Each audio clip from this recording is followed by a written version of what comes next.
Bom, assim como a sociedade açucareira, a sociedade mineradora também tinha na sua estrutura social, muito parecida com a canavieira. Na base, né, da pirâmide social, os escravos, há uma pequena diferença da estrutura social do ciclo da cana era a presença clerical, né, dos padres, dos bispos, sacerdotes em gerais, dentro desse segundo extrato da pirâmide. Aqui alguns personagens diferentes também. Tropeiros, né, oficiais, burocratas, porque como lidavam com ouro, com recursos minerais, tinha que haver um controle mais rígido do que entrava, do que saía, para que Portugal não fosse roubada, né? Apesar que isso não funcionava de uma forma tão correta. Sempre haviam os escândalos, né, de sonegação, né, do imposto que era pago. As pessoas tiravam mais ouro do que declaravam. Então, comerciantes, profissionais liberais e os pequenos mineradores. E no topo da pirâmide, os donos, né, das grandes minas e as autoridades reais, vice-reis, vice-governadores, né, tinha um monte de títulos que eram mantidos aqui no Brasil com esse dinheiro do ouro, do ciclo do ouro. Tá? Então, aqui mais algumas ilustrações, remetendo-se aí ao processo de extração mineral, né, aqui no Brasil no século XVII. Essa extração não fica só restrita à região sudeste e centro-oeste, né? Os bandeirantes avançaram muito mais. A gente vai ter um vídeo sobre os bandeirantes e nós vamos ver, por exemplo, como que alguns bandeirantes chegaram até aqui, onde hoje é o estado de Rondônia. Né? Paralelo a esse momento de ciclo da mineração, havia, né, um chamado ciclo das drogas do sertão, que nada mais era do que a extração de vegetais, né, de elementos naturais retirados da floresta.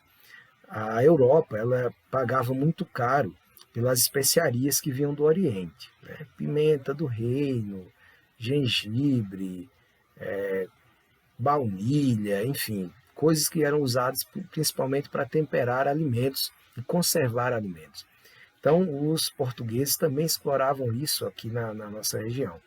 E esse ciclo das chamadas drogas dos sertões era esse processo de extração vegetal desses recursos aqui da floresta. O guaraná, o açaí, o cravo, a canela, as pimentas e outros produtos encontrados apenas aqui na região.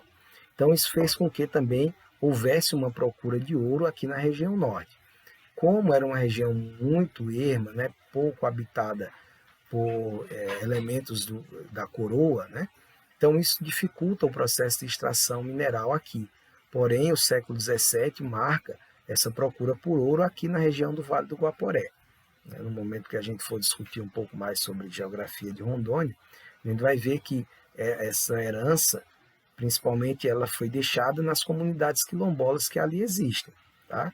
Então, nós temos aqui a comunidade de Pedras Negras, Santa Fé, né, na região do Vale do Guaporé, mais na região de Costa Marques, e o próprio Real Forte Príncipe da Beira, que era uma forma de demarcar até onde os portugueses haviam chegado para que os espanhóis, né, não cruzassem o Guaporé e tentassem tomar uma terra que naquele momento já pertencia aos portugueses. Mas depois de um certo tempo, pela falta de incentivo econômico, essa exploração de ouro aqui no Vale do Guaporé ela vai ser abandonada. E aí alguns escravos vão fugir, né, outros vão se localizar em áreas de quilombo, e essa região vai ser novamente deixada, né, para os seus habitantes originários, que eram os índios. Então, pessoal, na próxima aula a gente vai seguir com o ciclo do café, né, o ciclo da cafeicultura, já na transição aí no século XVIII para o XIX, que também vai ser um outro momento de grande impulsionamento da economia brasileira.